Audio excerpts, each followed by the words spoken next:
ఏంటి విషయం? వరదరాజు మావయ్య, వీడు రాము, నా స్నేహితుడు. అయితే నువ్వెవర్రా? నేను నెల్సన్ జుట్టోణ్ణి. వచ్చిన విషయం చెప్పు. ఇతని విషయం చెప్పాలంటే చాలా బాధగా ఉంటుంది. అలాగే నా విషయం కూడా. ఇక్కడ ఏదైనా పని దొరుకుతుందేమో అని అడగడానికి వచ్చాం.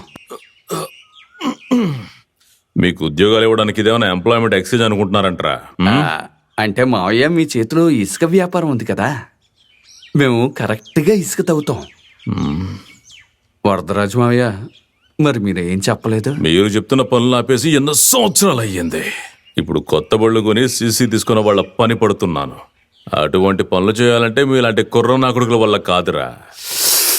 మేము కుర్రనా కొడుకులమా? ఓసారి గవర్నమెంట్ హాస్పిటల్కి వెళ్ళి ఆ ఎస్ఐ ఎలా ఉన్నాడో చూసిరా. అప్పుడు మా పవర్ ఏంటో నీకే తెలుస్తుంది. అతను శ్వాస కూడా పీల్చుకోలేకపోతున్నాడు. 2వ వార్డులో పడి ఉన్నాడు. బాహుబలి అంటాడు వచ్చినా మా ఇద్దరిని ఏమి చేయలేడు, తెలుసుకో. అవన్నీ పనికిరావురా. మీరెళ్ళి వేరే పని చూసుకోండి. అర్థం చేసుకోడేంటి? వరదరాజు గారికి కావాల్సిన ఒక బండిని తీసుకుని ఇక్కడికి వచ్చాం.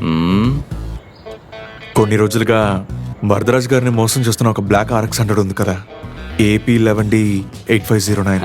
అదే ఏపీ బండి 85. ఆ బండిని పట్టుకుని ఇక్కడికి వచ్చాం. బండి బయటే ఉంది. ఇదిగోండి తాళం.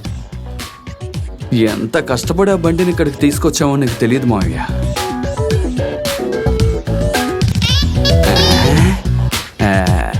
అది ఎక్కడి నుంచి తెచ్చావు? ఎలా రా? బండి వీల్దానా? జుట్టుడి బండి ఇచ్చేసింది. జుట్టుడు అస్సలు తట్టుకోలేకపోయాడు. కానీ అప్పుడే ఆ బండి నా జీవితంలో ఒక టర్నింగ్ పాయింట్ గా మారింది. ఇక నుంచి మిమ్మల్ని ఆ యేసు ప్రభు ఎప్పటికీ దీవిస్తూ ఉంటాడు. ఇసుక దోపిడీ అది ఇదని తిరుగుతున్న మాకు ఇది చాలా కొత్తగా అనిపించింది.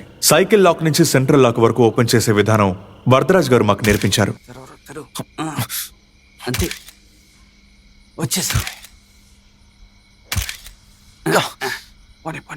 మెల్లగా.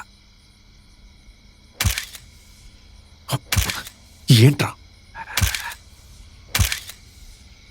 నేనైతే తీసుకొస్తాను. రాము, నీళ్ళు రావడం లేదు.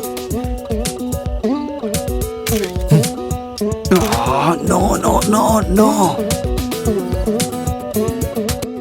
ఆ తర్వాత జుట్టుడు దేని గురించి ఆలోచించలేదు.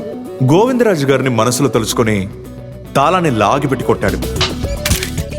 దేవుడప్పుడు నాకు వరం ఇచ్చాడనే చెప్పాలి. నా చేతిలో దొరికిన 2 వైర్లని వెంటనే గీశాను.